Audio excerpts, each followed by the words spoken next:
ಬಲಿಷ್ಠ ರಾಷ್ಟ್ರ ನಿರ್ಮಾಣ ಮಾಡಬೇಕು ಅಂತ ಆದರೆ ಒಳ್ಳೆಯ ಪ್ರಜೆ ಬೇಕಾಗುತ್ತೆ. ಒಳ್ಳೆಯ ಪ್ರಜೆಯನ್ನು ನಿರ್ಮಾಣ ಮಾಡುವಂತಹ ಕೆಲಸ ಕಾರ್ಯಗಳು ನಮ್ಮ ಕೆಲಸ ಕಾರ್ಯ.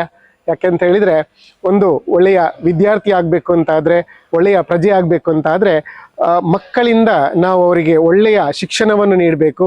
ಜೊತೆಗೆ ಕಲೆ, ಸಾಹಿತ್ಯ, ಸಂಸ್ಕೃತಿಗಳನ್ನೆಲ್ಲ ನೀಡ್ತಾ ಹೋದಾಗೆ ಅವರು ಒಂದು ಒಳ್ಳೆಯ ಪ್ರಜೆ ಆಗಲಿಕ್ಕೆ ಸಾಧ್ಯ ಆಗುತ್ತೆ. ಕ್ರಿಯೇಟಿವ್ ಗ್ಲೋಬಲ್ ಸ್ಕೂಲ್ನಲ್ಲಿ ಇರುವಂತಹ ಒಂದು ಸ್ಪೆಷಾಲಿಟಿ ಏನು ಅಂತ ಹೇಳಿದರೆ, ನಮ್ಮಲ್ಲಿರುವಂತಹ ಟೀಚರ್ಸ್ಗಳು ವೆಲ್ ಕ್ವಾಲಿಫೈಡ್ ಟೀಚರ್ಸ್ಗಳಾಗಿರ್ತಾರೆ. ಅವರು ಒಂದು ಮಗುವಿಗೆ ಹೇಗೆ ಅರ್ಥ ಮಾಡಿಸ್ಬೇಕು ಅಂತ ಹೇಳಿದರೆ ಒಂದು ಅಮ್ಮನ ಗುಣ ಇರಬೇಕಾಗುತ್ತೆ.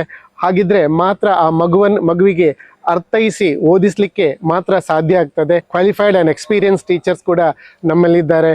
ನಮ್ಮಲ್ಲಿ ಬಸ್ಸಿನ ವ್ಯವಸ್ಥೆ ಕೂಡ ಇದೆ. ಹೇಗೆ ಅಂತ ಹೇಳಿದರೆ, ಪ್ರತಿ ಹಳ್ಳಿಗೆ ಹೋಗಿ ಆ ಮಕ್ಕಳನ್ನು ಅಲ್ಲಿಂದ ಪಿಕಪ್ ಆ್ಯಂಡ್ ಡ್ರಾಪ್ ಮಾಡುವಂಥದ್ದು, ಡ್ರೈವರ್ನ ಜೊತೆಗೆ ಒಂದು ಕಂಡಕ್ಟರನ್ನು ಕೂಡ ನಾವು ಇಟ್ಕೊಂಡಿದ್ದೇವೆ. ಆ ಮಗುವಿನ ಸುರಕ್ಷತೆಯ ಬಗ್ಗೆ ಕಾಪಾಡಿಕೊಳ್ಳಿಕ್ಕೆ ಅಂತಹ ಒಂದು ವ್ಯವಸ್ಥೆಗಳನ್ನು ಕೂಡ ನಾವು ಮಾಡಿದ್ದೇವೆ.